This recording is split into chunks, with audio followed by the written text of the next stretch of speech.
हाँ तो हेलो बच्चा पार्टी, कैसे हैं आप लोग? आई होप कि एकदम बढ़िया होंगे और इस ठंडी में एकदम बढ़िया से पढ़ लिख रहे होंगे। तो आज हम लोग बात करने वाले हैं कि कैसे केमिस्ट्री में 70 नंबर ला सकते हैं।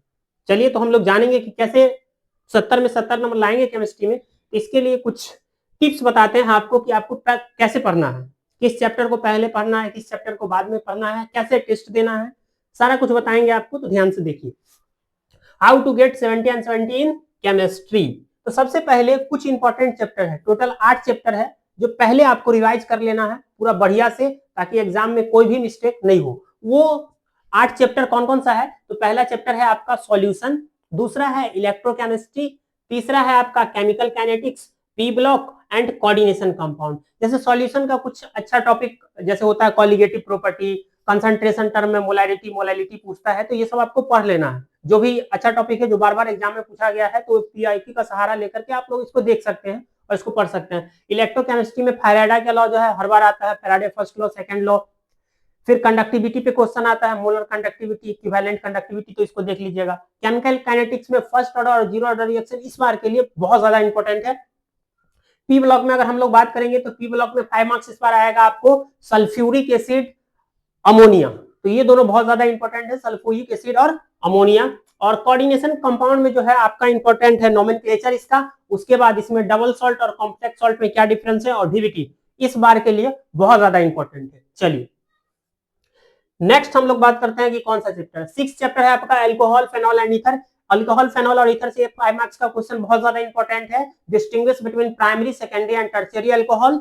फिर आपका aldehyde, ketone and carboxylic acid, जहां पे आपको पढ़ना है आप aldol condensation and Cannizzaro reaction, बहुत ज्यादा इंपॉर्टेंट है।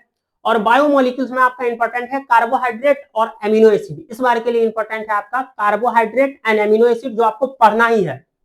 नेक्स्ट है less important chapter. Less important chapter मतलब भाई इंपॉर्टेंट है लेकिन कम इंपॉर्टेंट है, ऐसा नहीं है कि क्वेश्चन नहीं आएगा, आएगा, लेकिन पहले जो 8 चैप्टर बताए हैं आपको उसको बढ़िया से कवर कर लीजिए, क्योंकि अभी आपके पास 30 दिन का समय है और आप लोग कर सकते हैं। तो चलिए देखते हैं लेस इंपॉर्टेंट। जैसे सॉलिड स्टेट है, पुराने वाले बुक में से है और नए वाले बुक में हटा दिया, लेकिन यहाँ से क्वेश्चन आता है तो सॉलिड स्टेट आपको पढ़ना है। मेटलर्जी भी आपको पढ़ना है। सरफेस केमिस्ट्री में जैसे एक क्वेश्चन आता है फिजिकल एब्जॉर्प्शन और केमिकल एब्जॉर्प्शन।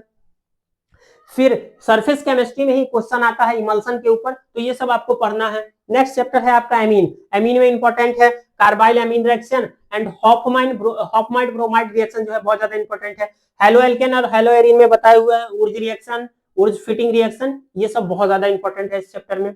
पॉलीमर में बात करें तो पॉलीमर से मोस्टली ऑब्जेक्टिव आएगा इस बार, सब्जेक्टिव आने का पॉलीमर से कोई चांस नहीं है, तो उसको बढ़िया से रीड कर लीजिए, पॉलीमर से सिर्फ ऑब्जेक्टिव आएगा। और नेक्स्ट है केमिस्ट्री इन एवरीडे लाइफ। तो केमिस्ट्री इन एवरी लाइफ से कुछ क्वेश्चन आता है, जैसे कि एंटीसेप्टिक क्या है, डिसइंफेक्टेंट क्या है, ठीक है, तो ये सब क्वेश्चन आएगा। चलिए हम लोग नेक्स्ट देखते हैं। तो ये सब चैप्टर भी इंपॉर्टेंट है, ऐसा नहीं है कि नहीं इंपॉर्टेंट है, लेस इंपॉर्टेंट लिखे हैं लेकिन इंपॉर्टेंट है, पढ़ के जाना है इसको, तभी तो 70 और 20 आएगा केमिस्ट्री में।